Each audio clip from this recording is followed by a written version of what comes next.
Hi everyone, and the next topic for today is population inversion. So, to know in detail about population inversion, we need three energy levels.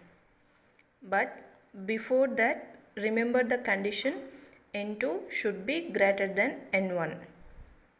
This is the condition for population inversion. So, we have to prove that N2 is greater than N1. Now, then what does this N2 and N1 mean? The number of atoms in higher energy level must be greater than that of lower energy level. Fine. Now, consider three energy levels. One is E1, E2, E3, where E1 is known as lower energy state or ground state. E2 is known as metastable state. This is the new term. E2 is called as metastable state. E3 is known as higher energy state or excited state. Now, what is meant by metastable state? So, see here, it is an excited state of an atom where the lifetime of that atom will be more than the other excited states. That means, in generally, the lifetime of an atom in excited state is 10 to the power of minus 8 seconds. Now, in metastable state, the lifetime of an atom will be more than this lifetime. That means more than this 10 to the power of minus 8 seconds. So, it is an excited state of an atom where the lifetime of that atom will be more than the other excited states. So, see here, I am considering three energy levels E1, E2, E3, where I am indicating number of atoms as N1, N2 and N3. As I already told you, N1 is number of atoms in E1, N2 is number of atoms in E2 and N3 is same the number of atoms in E3.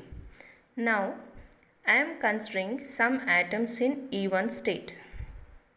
So, there are 5 atoms and it can be more also.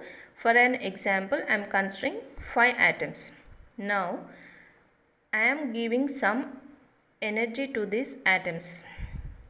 What is the first step? It has to happen. This atom will absorb this energy and it will move from, that means it will excite from E1 state to E3 state. So, this atom will move like this.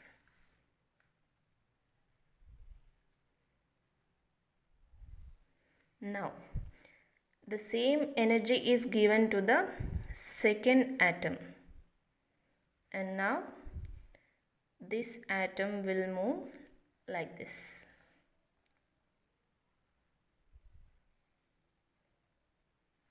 And next, third one.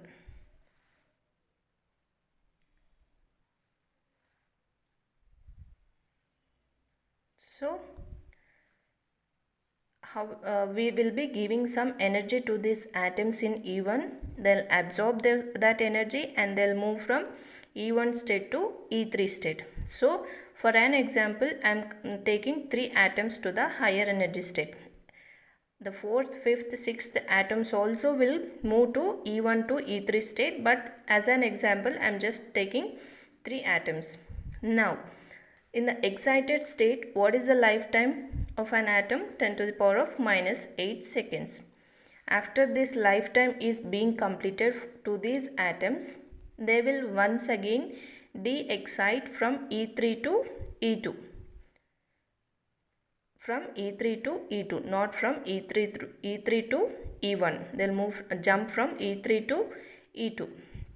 So, this atom will complete its lifetime, that is 10 to the power of minus 8. It will de-excite like this. Now, this atom also will de-excite like this. this one. Now see here, the lifetime in metastable state is always greater than E3 state. That means the lifetime of E2 will be more than 10 to the power of minus 8 seconds. So that is the reason the atoms whatever are coming from E1 to E3, they'll lose their lifetime here and they'll come and settle down in E2. So the number of atoms in E2 will go on increasing, whereas in E1 they go on moving to E3 state. So there is a loss of atoms. That means number of atoms in E1 state are becoming less, whereas in E2 they are becoming more, as the lifetime is more than the excited state. Now see here, do not consider these three atoms. These three atoms are already moved to E2 state. So the remaining atoms in E1 state are 2. And in E1 state are 2. And in E2 state we are having 3 atoms. See, now 3 is greater than 2. Right? So this is in N2. That means in E2 state. Now N2 is greater than, number of atoms are in N1, and here N1 represents E1 state. So E1. Now we have proved the condition N2 greater than N1, that is number of atoms in E2 state are more than number of atoms in E1 state. Thank you.